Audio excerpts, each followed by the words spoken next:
महापुरुषों बड़े प्यार से कहिए धन निरंकार जी। महापुरुषों, एक राजा ने शीशे का महल बनवाया। महल के सभी दीवारें शीशे की बनी हुई थी। राजा ने ढिढोरा पिटवाया कि जिस किसी का पालतू कुत्ता इस शीश महल की सैर करके सही सलामत वापस लौट आएगा, उसको यह शीश महल इनाम में दे दिया जाएगा और साथ ही बहुत सा धन दौलत भी दे दिया जाएगा। शीश महल को पाने की इच्छा हर हृदय में पैदा होने लगी। जिन अमीर सेठ व अफसर लोगों के पास पालतू कुत्ते थे, सभी वहां पहुंचने आरंभ हो गए। कुत्ते शीश महल के भीतर जाते, अपना ही प्रतिबिंब शीशे में देखकर उसे कोई दूसरा कुत्ता समझकर भौंकते और उस पर झपट पड़ते। इस तरह पूरा महल घूमने के पश्चात जब कुत्ते वापस आते तो लहूलुहान हुए हो। महल में हर रोज सैकड़ों लोगों के बहुत बढ़िया नस्ल के कुत्ते आते रहे, परंतु उनमें से कोई भी सही सलामत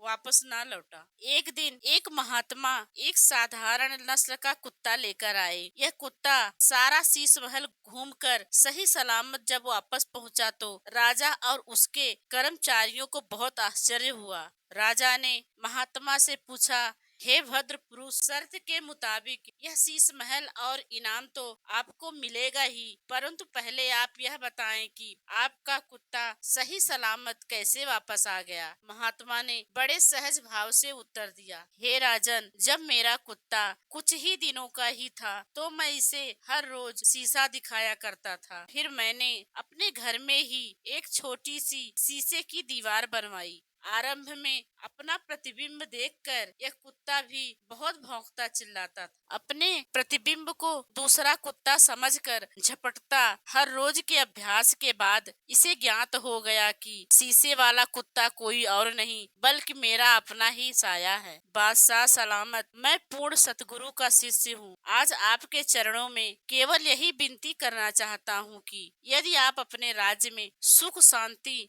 अमन और प्रेम का वातावरण चाहते हैं तो अपनी प्रजा में प्रभु ज्ञान द्वारा सामने वाले इंसान में अपने ही परम पिता का अंश दिखाने के लिए कदम उठाएं।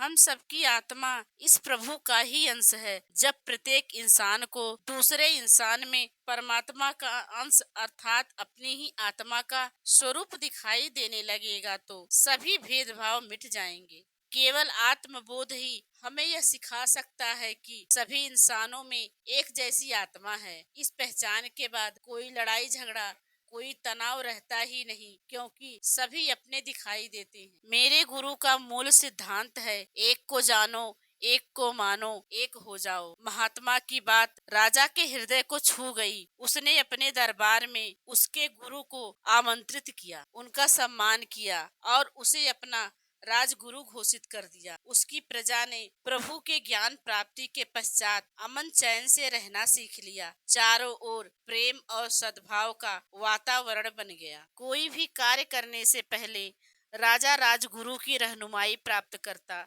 लोग अक्सर कहते कि हमें इस धरती पर ही इतना सुंदर प्रेम भरा वातावरण मिल रहा है कि अब अन्य किसी स्वर्ग की चाहना ही नहीं रही। महापुरुषों, बड़े प्यार से कहिए धन निरंकार जी।